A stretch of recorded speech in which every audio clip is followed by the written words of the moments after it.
সুন্দর বিস্তার এই মুহূর্তে মোহনার সমুদ্র সৈকতে।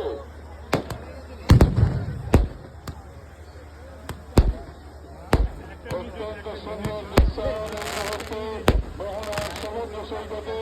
যিনি আরামবাগ থেকে হচ্ছেন আয়াতুল্লাহ, তিনি তার শিল্প নৈপুণ্য এই মুহূর্তে তুলে ধরছেন মোহনার সমুদ্র সৈকতে। রঙিন অরল মালায় সুসজ্জিত মোহনার আকাশ।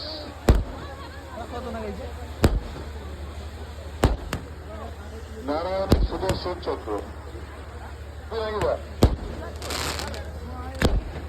নারায়ণের সুদর্শন চক্র, লক্ষ্মী নারায়ণের পুজো আমাদের